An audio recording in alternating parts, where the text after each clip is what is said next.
Hello viewers, welcome. ಇವತ್ತು ನಾವು ಈ ಒಂದು ವಿಡಿಯೋದಲ್ಲಿ daily use English word with Kannada meaning ಅಂದರೆ ಪ್ರತಿನಿತ್ಯ ಬಳಸುವಂತಹ ಕೆಲವೊಂದು ಇಂಗ್ಲೀಷ್ ಪದಗಳನ್ನು ಕನ್ನಡದಲ್ಲಿ ಅರ್ಥ ಸಹ ತಿಳ್ಕೊಳ್ತಾ ಹೋಗೋಣ. ಓಕೆ, ಅದಕ್ಕೂ ಮೊದಲು ನೀವೇನಾದರೂ ಫಸ್ಟ್ ಟೈಮ್ ನಮ್ಮ ಚಾನಲನ್ನು ನೋಡ್ತಿದ್ರೆ ಪ್ಲೀಸ್ ಸಬ್ಸ್ಕ್ರೈಬ್ ಮಾಡ್ಕೊಳ್ಳಿ. ಆಗ ಯಾವುದೇ ಒಂದು ವಿಡಿಯೋ ಮಾಡಿದರೂ ಸಹ ನಿಮಗೆ ನೋಟಿಫಿಕೇಷನ್ ಬರುತ್ತೆ. ಓಕೆ, ಈಗ ಸ್ಟಾರ್ಟ್ ಮಾಡೋಣವಾ? ಓಕೆ. ಆರ್ಮ್ ಭುಜ, ಆರ್ಮ್ ಭುಜ.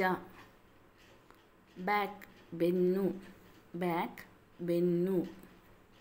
ಚೀಕ್ಸ್ ಕೆನ್ನೆ, ಚೀಕ್ಸ್ ಕೆನ್ನೆ. ಚೆಸ್ಟ್ ಎದೆ, ಚೆಸ್ಟ್ ಎದೆ. Year kiwi, year kiwi. I ಕಣ್ಣು, ಐ ಕಣ್ಣು. ಫೇಸ್ ಮುಖ, ಫೇಸ್ ಮುಖ. ಫಿಂಗರ್ ಬೆರಳು, ಫಿಂಗರ್ ಬೆರಳು. ಫೂಟ್ ಪಾದ, ಫೂಟ್ ಪಾದ.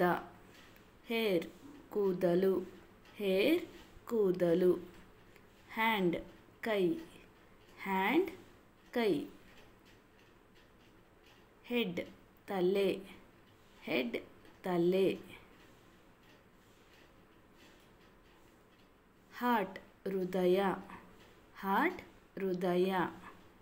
ನೀ ಮಂಡಿ, ನೀ ಮಂಡಿ.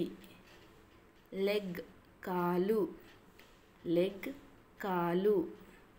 ಲಿಪ್ ತುಟಿ, ಲಿಪ್ ತುಟಿ. Thank you for watching the video. ನಿಮಗೇನಾದರೂ ಈ ಒಂದು ವಿಡಿಯೋ ಇಷ್ಟ ಆಗಿದ್ರೆ ಪ್ಲೀಸ್ ಲೈಕ್ ಆ್ಯಂಡ್ ಸಬ್ಸ್ಕ್ರೈಬ್ ಮಾಡಿ. Thank you.